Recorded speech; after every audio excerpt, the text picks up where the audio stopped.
ಎಲ್ರಿಗೂ ನಮಸ್ಕಾರ. ಇನ್ಸ್ಟಾಗ್ರಾಮ್ ನಲ್ಲಿ ನೀವು ಪೋಸ್ಟ್ ಮಾಡಿರೋ ವಿಡಿಯೋಗೆ ಕೇವಲ 50-100 ವ್ಯೂಸ್ ಈ ತರ ಬರ್ತಾ ಇದ್ರೆ ನಿಮ್ಗೆ ಮಿಲಿಯನ್ಸ್ ಗಟ್ಲೆ ವ್ಯೂಸ್ ಬರ್ತಾ ಇಲ್ಲ ಅಂತ ಬೇಜಾರು ಆಗ್ಬೇಡಿ.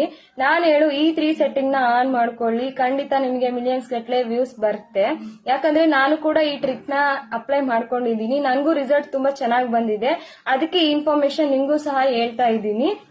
ಸ್ಟೆಪ್ 1 ಸೆಟ್ಟಿಂಗ್ ಬಂದ್ಬಿಟ್ಟು ನೀವು ಇನ್ಸ್ಟಾಗ್ರಾಮ್ ನಲ್ಲಿ ವಿಡಿಯೋ ಪೋಸ್ಟ್ ಮಾಡಬೇಕಾದ್ರೆ ಹೈಯೆಸ್ಟ್ ಕ್ವಾಲಿಟಿ ನಲ್ಲಿನೇ ಅಪ್ಲೋಡ್ ಮಾಡ್ಕೊಳ್ಳಿ.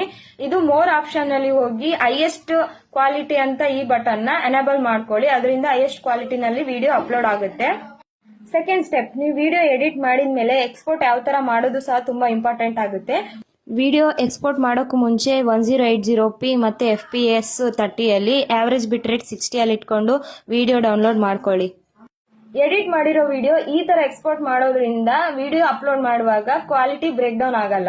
ಫೈನಲ್ ಆಗಿ ಥರ್ಡ್ ಸ್ಟೆಪ್ ಬಂದ್ಬಿಟ್ಟು ನೀವು ವಿಡಿಯೋನ ಇನ್ಸ್ಟಾಗ್ರಾಮ್ ನಲ್ಲಿ ಪೋಸ್ಟ್ ಮಾಡೋಕ್ಕೂ ಮುಂಚೆ ವಿಡಿಯೋ ಕೆಳಗೆ ಹ್ಯಾಶ್ ಟ್ಯಾಗ್ ಕೊಡ್ತಿರಲ್ವಾ, ಆ ವಿಡಿಯೋಗೆ ಸಂಬಂಧಪಟ್ಟಿರೋದು ಮಾತ್ರ ಹ್ಯಾಶ್ ಟ್ಯಾಗ್ ಕೊಡಿ. ಹಾಗೆ ನೀವು ಮಾಡಿರೋ ವಿಡಿಯೋ ನಿಮ್ಗಾದ್ರೂ ಇಷ್ಟ ಆಗಿರ್ಬೇಕು, ಹಾಗೆ ಎಲ್ರಿಗೂ ಹೆಲ್ಪ್ಫುಲ್ ಆಗಿರ್ಬೇಕು, ಮತ್ತೆ ಎಂಟರ್ಟೈನ್ಮೆಂಟ್ ಆಗಿರ್ಬೇಕು. ನೋಡಿದ ತಕ್ಷಣ ನಿಮ್ ವಿಡಿಯೋನ ಇನ್ನೊಬ್ರಿಗೆ ಶೇರ್ ಮಾಡಿ ಆ ವಿಡಿಯೋಗೆ ಲೈಕ್ ಕೊಡೋ ತರ ಇರ್ಬೇಕು. ಕೇವಲ ವ್ಯೂಸ್ ಮಾತ್ರ ಅಲ್ಲ, ನಿಮ್ಗೆ ಫಾಲೋವರ್ಸ್ ಮತ್ತೆ ಲೈಕ್ಸ್ ಬೇಕಂದ್ರೆ ನಿಮ್ಮ ಅಕೌಂಟ್ ನ ಈಗಲೇ ಪ್ರೊಫೆಷನಲ್ ಅಕೌಂಟ್ ಆಗಿ ಚೇಂಜ್ ಮಾಡ್ಕೊಳ್ಳಿ.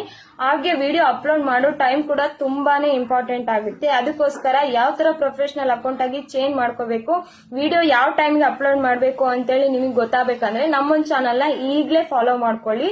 ನಾನ್ ಮಾಡೋ ನೆಕ್ಸ್ಟ್ ವಿಡಿಯೋದಲ್ಲಿ ಈ ಒಂದು ಇನ್ಫಾರ್ಮೇಶನ್ ನ ನಿಮ್ಗೆ ಹೇಳ್ತೀನಿ.